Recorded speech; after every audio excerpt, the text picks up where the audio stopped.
IPhone किनिबा कथा भाबुछन्ते कि खुशी खबर मासको मात्र 3578 टंका देई किनि परिबे आईफोन 17। हाँ आज्ञा कथाटा हुए तो आपण विश्वास करि पारुनथिबे किंतु एहा 100% सत।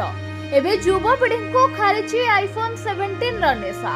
आपण भी आईफोन 17 किनिबा को योजना करूछन्ते कि आईफोन किनिबा को जति भाबुथांती ओ बजेट आपणक पाखरे कम अछि तेबे आपणक पई एही खबर। कारण एबे एप्पल रो बहु लोकप्रिय आईफोन 17 मिलुछि किस्ती रे, अर्थात आपण मासको मात्र 3578 टंका देई किनि परिबे आईफोन 17। एप्पल रे एही फोन टी सेप्टेम्बर मासरे लॉन्च होइतबा बेले एहार दर रहिछि 82900 टंका। यह हेउछि 256 जीबी स्टोरेज थिबा फोन रो दर। विजय सेल रे एही फोन उपरे 6000 टंका रिहाती मिलुछि।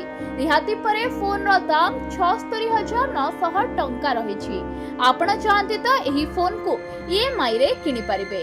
एही फोन को आपण नो कॉस्ट ईएमआई रे किनि परिबे। एथि पई आपणको मासको 12816 टंका देबाकु हेबो। एही वेरिएंट रो कमला रंग पालटिछि सभिंक प्रिय। युवपीढ़ी को बाया करिछि कमला रंग। कमला रंग एते घारिछि जे एही फोन ग्राहक कला बजारी करबाको भी पछाउ नाहंती, अर्थात ब्लैक रे बिक्री होछि आईफोन 17।